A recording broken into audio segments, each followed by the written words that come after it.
Hi, I'm Helen, a physiotherapist, and I've been treating back pain since 2001. By the end of the video today, you are going to have a plan of how you are going to move forwards and out of pain. Together, we're going to look at 12 key areas that you need to focus your attention on to do that. And so by the end, you'll have your personalised roadmap to recovery. And if you haven't already done so, I would love it if you could subscribe to the channel and like the video. And if you keep watching to the end, then I've got a discount code for you for my pain-free back program. So if you're ready to take action with your back, then you might be interested in this program. It combines coaching, advice, and exercises to give you a complete package to resolve your back pain. And this management plan that we're going to do today is a section from that program. So it just gives you a little bit of a taster. So if you're ready for action, grab your pen and let's get started.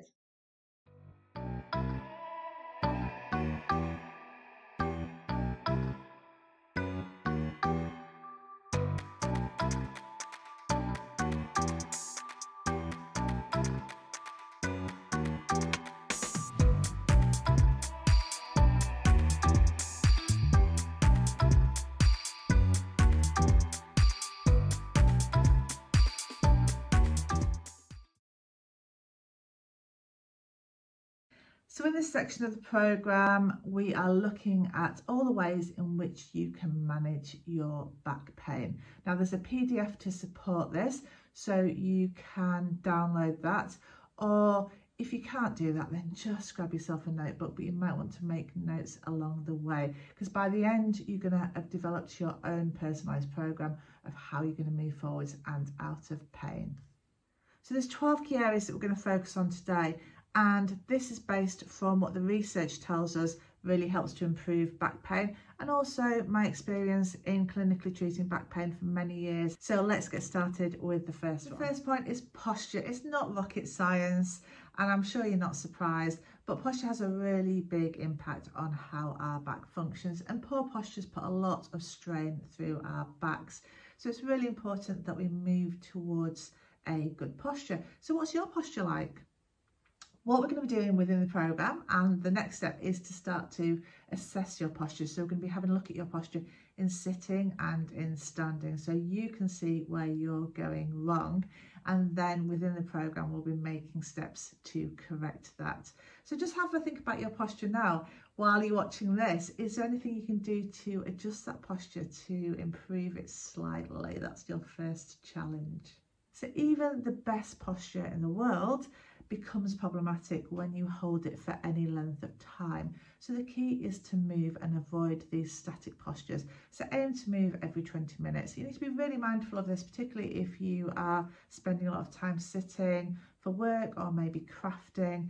And one of the sections within the programme, I've got a great stretching routine. It takes 20 seconds and it just breaks up that sitting cycle, so you'll be able to give that a go. So the second point is strength. Now strength is so important to a good functioning back, and it's the strength of the core muscles, sometimes called the stability muscles or the postural muscles.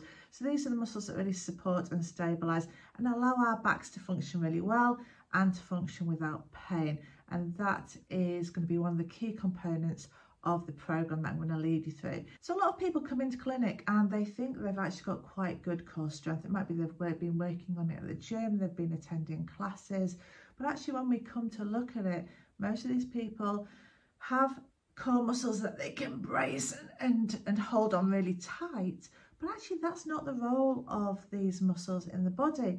These muscles should be working all day, every day to support us. So mine are working now when I'm sat here just talking to you to support my sitting posture, but they're working to such a low level that I don't even really realise that they're working. They're an automatic muscle. And I think sometimes what's happened is people have trained their muscles inappropriately, so they can switch them on and engage them and squeeze them really tightly when they're thinking about it, but then for the rest of the day they're not engaging and switching on to support and stabilize our backs. So we're going to work really hard to re-educate the way that those muscles are working.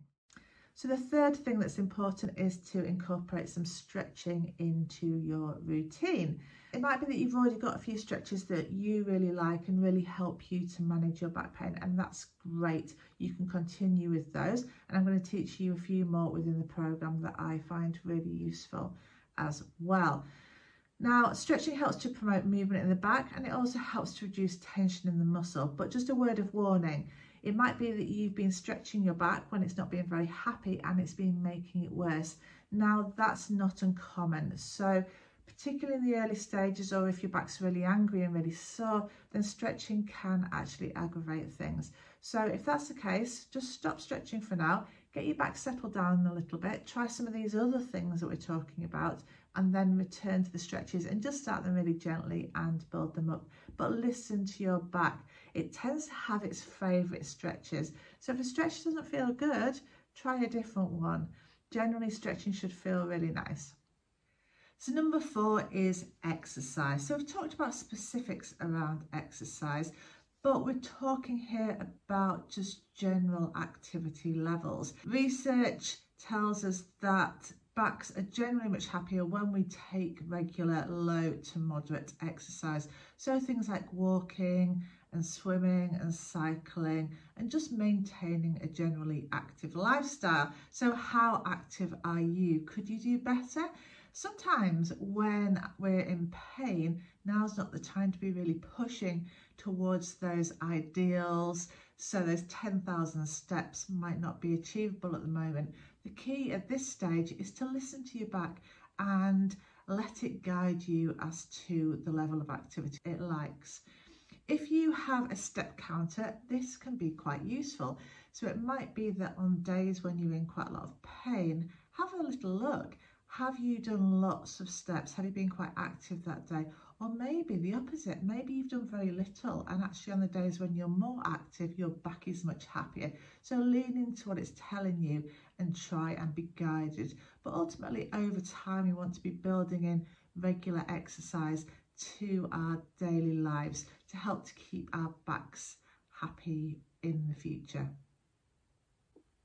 Pilates and yoga classes are a fabulous way to help with flexibility and strength and balance, all of which are really important to a good functioning back.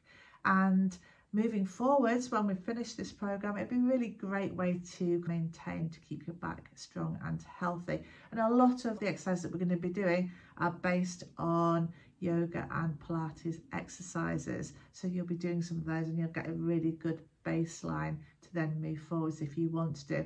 However, attending a yoga and Pilates class at this stage isn't a great idea. You might think it will complement the treatment, but actually these classes aren't designed for people with pain. So get your back functioning well first, and then a generic yoga or Pilates class will be absolutely fine for you. So number 5 is hot and cold therapy. So is this something that you've tried? Most people have, and if you haven't already, then please do so, because it can be really useful. It might be you've just tried it in the past, you felt it was useful, but then you've forgotten about it. So get that hot water bottle back out, get using it regularly during the day, and this is going to really help you to move forwards from your pain. There's not many people that I meet that don't get some sort of relief from either hot or cold therapy. Most people find that heat is the most beneficial. Sometimes though, if you've got an acute injury and you feel like there's more of an element of inflammation, then ice might be the better option.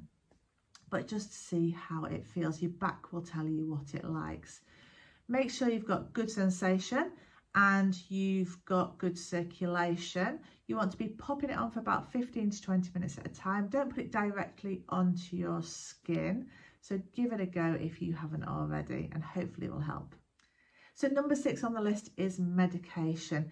Now, medication is fabulous when it comes to backs. Pain kind of encourages muscle spasm to continue, and so sometimes it's quite difficult to move forwards and move out of pain. A lot of people that come into clinic don't really like taking painkillers, and I completely get that.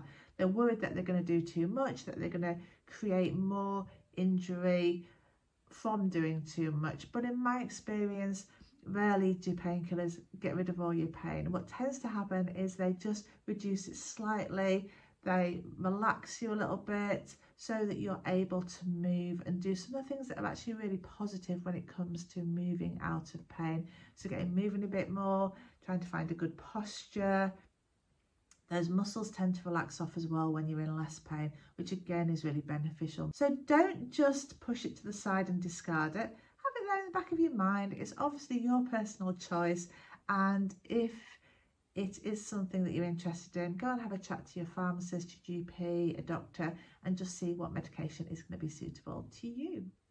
So you're going to love number 7 because it's massage. So massage is really useful for the back. It helps to release muscle tension, increase circulation, and also just promote general relaxation, which is great when it comes to managing pain and reducing pain.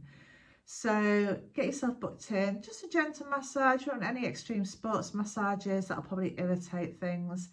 Have a go yourself, you know, get your fingers into the bottom of your back, give things a bit of a rub. It's really not rocket science, just gentle rhythmical motions around any areas that feel tense for a couple of minutes, and that'll be really beneficial. You can even get someone to do that for you if you have the opportunity.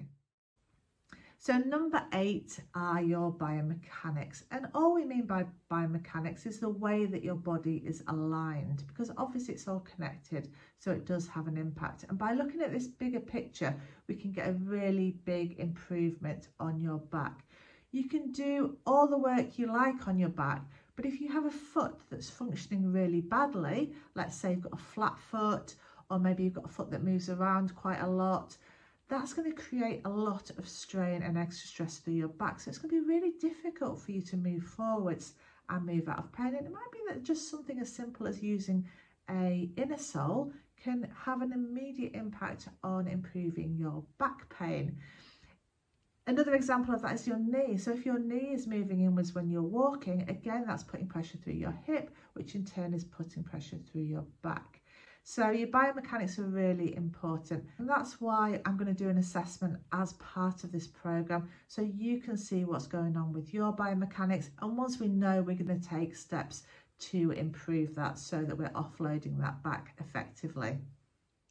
So number 9 is weight management. So if you are overweight, it might be something that you want to have a think about starting to reduce. There's a link between obesity and back pain.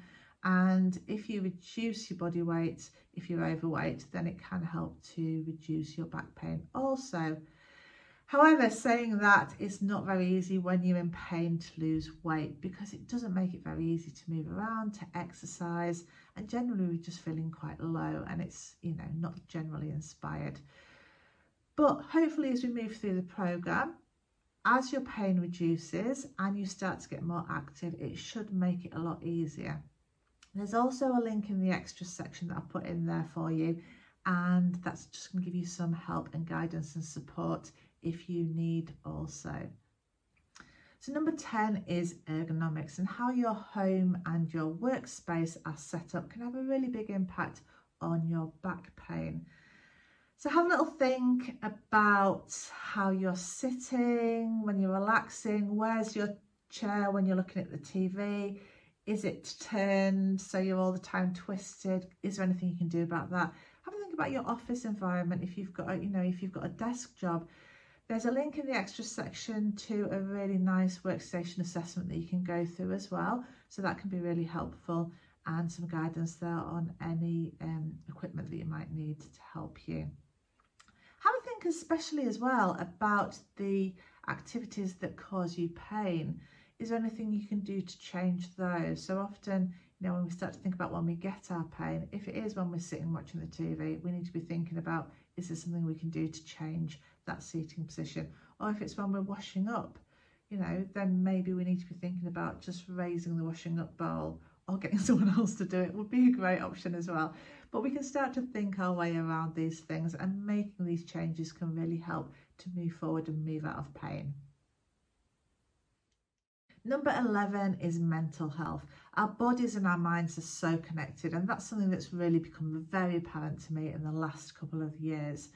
And so any mental stress that we've got on is going to have an impact on our body. It impacts the speed at which our body can heal, and it also impacts the way in which we feel pain. So take steps to reduce your stress. We all have different things that work for us, and if you're unsure or you need some extra help, please do access that. It really is important, and it's a big barrier in people moving forward with their physical pain if they're struggling mentally.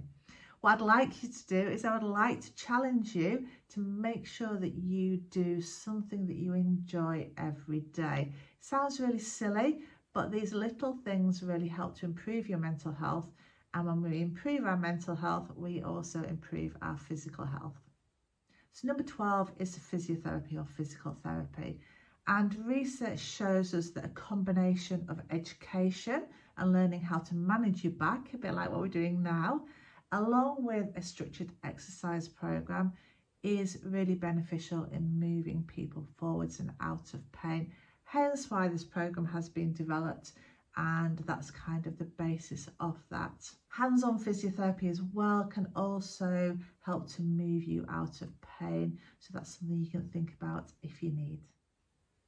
So well done. There was an awful lot of information there, but you now know what you need to do to move forwards and move out of pain.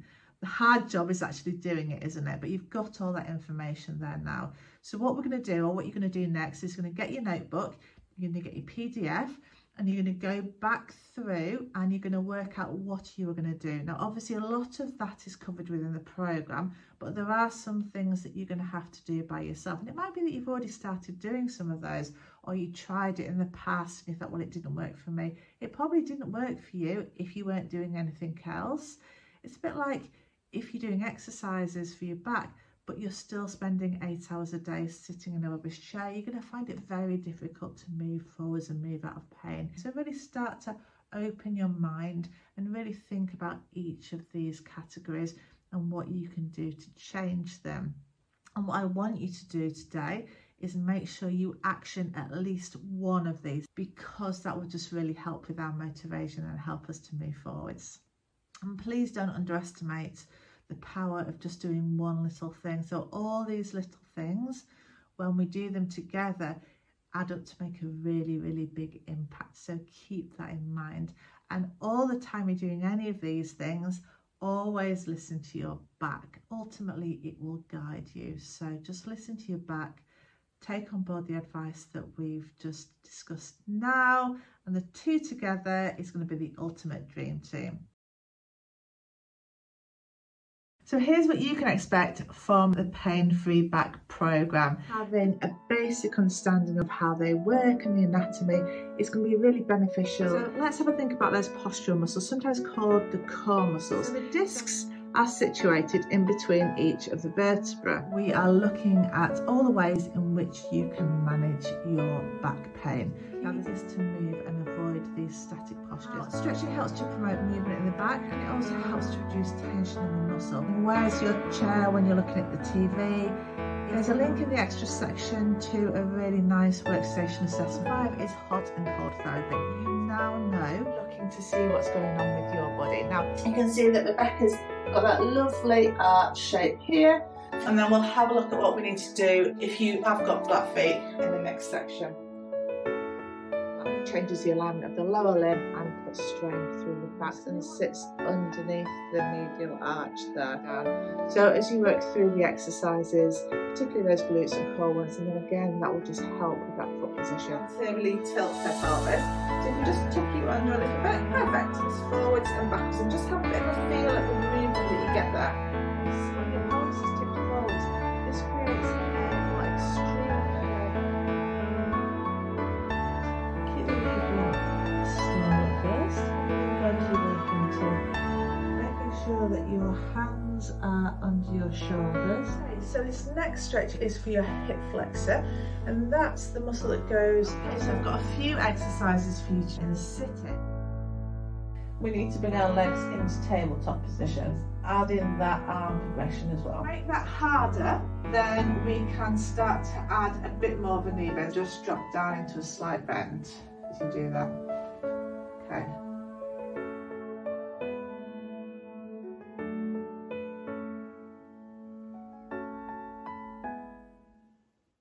So hopefully now, after seeing that, you've got a much better idea as to what you can expect from the programme.